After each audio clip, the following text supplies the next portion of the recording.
সামনে তো ঝড় ঝাপতের দিন আসছে। এই তো আরো ঝড় লেগে ভাই চলে যাবে।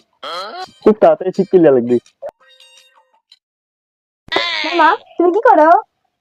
আর কেউ না ভাই নিয়ে সামনে যে ঝড় ঝাপতের দিন আসছে তো এ ভাই মুরগি সব তো আরো উড়ে চলে যাবে।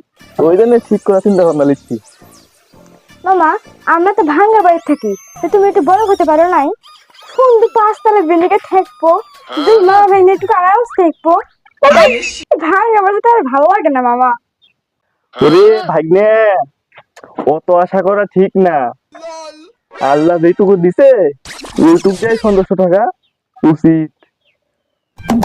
ও আচ্ছা মামা, তাহলে এই যে এই নাও। কি এটা? ও আজকে আমার পরীক্ষার রেজাল্ট দিছে, জেনে তোমার। কে? তুই মাত্র 33 নাম্বার পর টাইনি টেনে পাস করেছিস? ছি, ছি, ছি, ছি, ছি। আমি ভাবতেও পারিনি যে আমার ভাগ্নি মাত্র 100 মেরে 33 নাম্বার পাবে। ছি। মামা অত আশা করা ঠিক না, আল্লাহ যেটুকু দিছে ওইটুকু দেয় সন্তুষ্ট থাকা উচিত।